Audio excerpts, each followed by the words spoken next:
नमस्कार, मेरा नाम डॉक्टर सुशीला कटारिया है।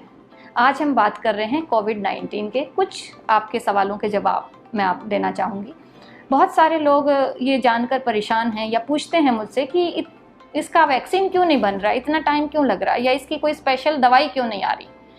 तो इस बात का जवाब हमें देने से पहले हमें ये जानना होगा कि जब भी कोई नई बीमारी आती है उसका क्या पॉजिटिव ऑर्गेनिज्म है, भाई वो हो किससे रही है, वो हो कैसे रही है, वो फैल कैसे रही है। पहले हम इन सब बातों का ध्यान रखते हैं कि वो कैसे हो रही है, कहाँ से हो रही है, क्यों हो रही है। फिर उसका जो भी कारण होता है, बैक्टीरिया है, वायरस है, फंगाई है, उसको आइसोलेट किया जाता है। उसका सीक्वेंस, उसका डीएनए मटेरियल, मतलब उसकी क्या जेनेटिक हिस्ट्री है, कैसा है वो इम्प्रिंट, आप जेनेटिक इम्प्रिंट कह सकते हो। सो फिर हम उसको जेनेटिक इम्प्रिंट को बनाते हैं। उसके बाद में हम देखते हैं कि इसको कहाँ पे, इस चेन को हम तोड़ सकते हैं कि उसको एंट्री के लेवल पे तोड़ा जाए या उसको इन्फेक्शन के लेवल पे तोड़ा जाए या उसको किस लेवल पे तोड़ा जाए। सो इस सारे छोटे छोटे प्रोसेसेस को भी माइन्यूटली समझने में टाइम लगता है। ऐसे ही पेशेंट को नहीं दे सकते, उसकी पहले उसके एनिमल स्टडी होती है, फिर उसकी फेज़ 1, फेज़ 2, फेज़ 3 स्टडीज़ होती हैं, जिसमें ये देखा जाता है कि क्या ये दवाई सबसे पहले सेफ़ तो है, कोई नुकसान तो नहीं कर रही।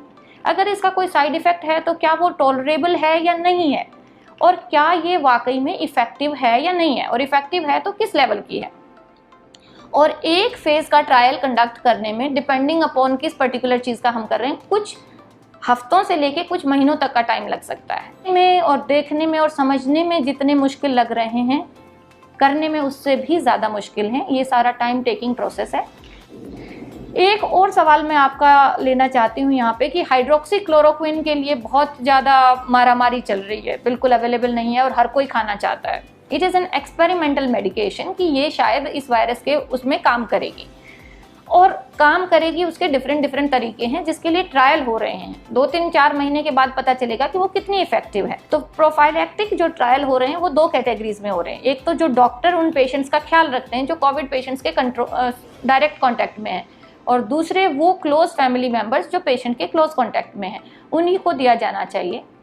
हाइड्रोक्सीक्लोरोक्विन एक बहुत अच्छी दवाई है, सालों से चल रही है, लेकिन ये बिना साइड इफ़ेक्ट की दवाई नहीं है। ये नॉर्मल नमक या पानी जैसी दवाई नहीं है, इसके भी अपने साइड इफ़ेक्ट्स हैं। तो बिना प्रिस्क्रिप्शन के बिल्कुल मत लें, अननेसेसरीली इसको स्टॉक ना करें और डॉक्टर की सलाह से ही लें। बहुत सारे साइंटिस्ट, बहुत सारे डॉक्टर लोग इस काम में लगे हुए हैं। आई एम श्योर सक्सेस बहुत जल्दी ही मिलेगी। टिल दैट टाइम हम सिंपल चीज़ों का ध्यान रखें, जैसे हम अपने हाथ साफ रखें, अपने हाथों को मुंह पे, नाक पे, गले पे इधर ना लगाएं। हम खांसते छींकते टाइम एटिकेट्स का ध्यान रखें कि हम किसी दूसरे के फेस पे के दूसरे की सांस लेने की जगह पे तो नहीं छींक खांस रहे हैं, तो हमें हाथ में ऐसे खांसना या छींकना चाहिए ताकि आपके जो ड्रॉपलेट्स हैं वो इधर उधर नहीं बिखरेंगे।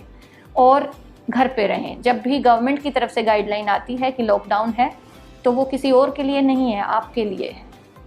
आप घर पे रहेंगे, आप लोगों से इधर उधर मिलेंगे नहीं, तो आप स्वस्थ रहेंगे। देखिए, वायरस कभी नहीं चल के जाता है। वायरस तो अपने आप फैलता नहीं, उसके तो पैर लगे नहीं हैं, तो कौन चलता है? हम इंसान चलते हैं।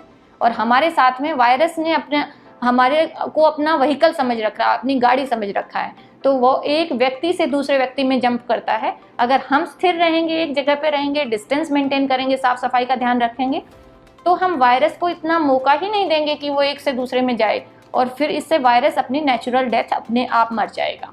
इन छोटी छोटी बातों का ध्यान रखिए, आप कोविड से स्वस्थ रहेंगे, सुरक्षित रहेंगे। धन्यवाद।